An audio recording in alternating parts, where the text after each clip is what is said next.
This is problem number 65 from chapter 12. It's on page 529. The motion of a 4-pound block B in a horizontal plane is defined by the relations, I'll just write it down, R equals 3t squared less t cubed and theta equals 2t squared, where r is expressed in feet and theta, and t in seconds.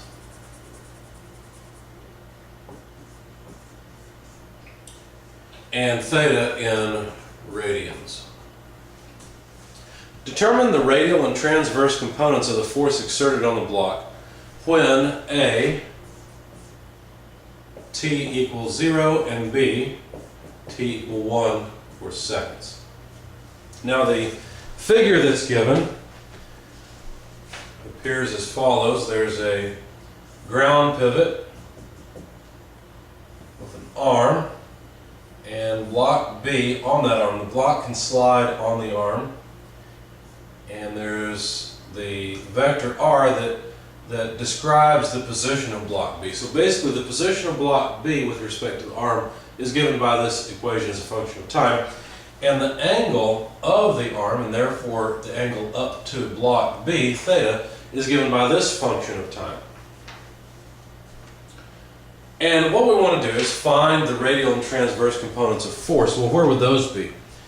Well, there would be a radial component in this direction, because the radial direction is, of course, out in the direction of vector r, and the transverse component would be like that.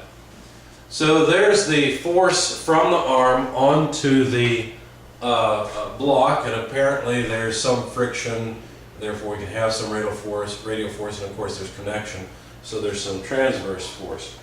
So our solution's pretty straightforward. Simply the sum of forces is equal to the mass times the acceleration. And there's essentially a radial force in the radial direction, so this is the r direction, equals mass times acceleration in the radial direction, and in the transverse direction, which would be this way, there's a transverse force, which is mass times acceleration in the transverse direction. So we've reduced the problem to finding the radial and transverse accelerations. Now, the radial acceleration, AR, is just r double dot, or the rate of change of the velocity of vector r, which describes the position of B, less the radial length itself multiplied by the angular velocity of the vector r that describes the position of block B. And the transverse acceleration is given by the radial distance multiplied by the second derivative, or the angular acceleration of the vector, plus 2 times the velocity essentially of vector r and the angular speed of the arm. Okay, so basically all we really need to do is find, let's see, r, which we've given, r dot, r double dot, theta double dot. Basically we just need to differentiate these equations with respect to time, and once we do that, then we should be okay. So starting with r dot, or dr by dt, the same thing. How do you differentiate this? Well, remember, you just pull down the exponent, subtract 1, and so you just have 2 times 3 is 6, so 6t. Pull down the 3, so minus 3t squared. R double dot, just differentiate it again, would be 6 less 6t. The dt by dt would be 1, so we just have the multiplier, and then the 2 would come down, just as we did before. For theta, it's simple, same thing. Pull down the 2, you'd have 4t, and I don't need so much space. Theta double dot would just be 4. So the angular acceleration of the vector, and therefore of block B, is a constant, and it's just 4. Of course, there are units associated with these things. If r is feet and t is seconds, then r dot is feet per second, r double dot is feet per second squared. Theta dot would be radians per second, so let me squeeze that in here. Radians per second, and this would be radians per second squared. So there are the units. I'm running out of space, so let me go ahead and calculate AR. AR is r double dot, 6 less 6t, right, for this piece, less r, but r is 3t squared less t cubed, multiplied by theta dot squared. So theta dot squared, that would be 16t squared, because 4 squared is 16, t squared is just t squared. So that takes care of AR. A theta, on the other hand, would be r theta double dot plus some stuff. So r is 3t squared less t cubed. There's the r piece. Theta double dot, or the angular acceleration, is just 4. So we'll plug that in. Plus 2 from the equation, r dot, but r dot is right here. 6t less 3t squared times theta dot. Theta dot is just 4t. Okay, so now let's simplify this just a bit. Well, we could. I'm not sure that it's really necessary. We're evaluating AR and A theta essentially at time equals 0 and time equals 1 second. So let me grab some space, or reclaim some space here, and just write down AR, because it's easy to analyze. If t is 0, then this term's gone, all this is gone, all this is gone, and we just have 6. Okay, AR at t equal 1, well, that's a little more complicated, but not too bad. We'll have a 1 here, a 1 here, a 1 here, a 1 here. These two are just going to cancel out because of 6 less 6. This is going to be 3 less 1 is 2. 2 times 16 is 32, and so we'd have negative 32. So negative 32 is AR when t is 1. When t is 0, let's see, A sub theta, whoops, or A, the acceleration in the transverse direction.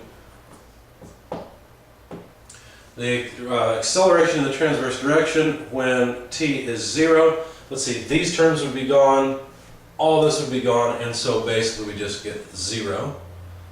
For the transverse direction when t is 1, we'd have 1 here, 1 here, 1 here, 1 here, 1 here. That makes it easy. 3 less 1 is 2 times 4 is 8. So that I don't forget and make a mistake, there's 8. 6 less 3 is 3. 3 times 2 is 6. 6 times 4 is 24. So plus 24. So 8 and 24 are 32. And so we've got 32 here. So we've used all that we need in order to come up with the radial and transverse accelerations. Now let's calculate the forces at those points in time, which is what was requested. Okay. Let's see, we don't need this anymore, and we really don't need this either, so let's get rid of it. Alright, now continuing for part A, the radial force would be the mass times the acceleration in the radial direction. I neglected to write down the mass of the block. It's a 4-pound block. So let's see, let's just put it here. Mass is 4-pound mass. And so let's see, this would be 4, let's do it this way. Let's just make a table. We've got the equations above. So let's see, let's just put down radial force, transverse force, time equal 0, time equal 1. Of course, this is part A and this is part B. That'll make it a little cleaner. Now, I'll do an example calculation to show you how to throw in G sub C, but this is pretty straightforward. Our accelerations, all, if you check the units, will end up in feet per second squared.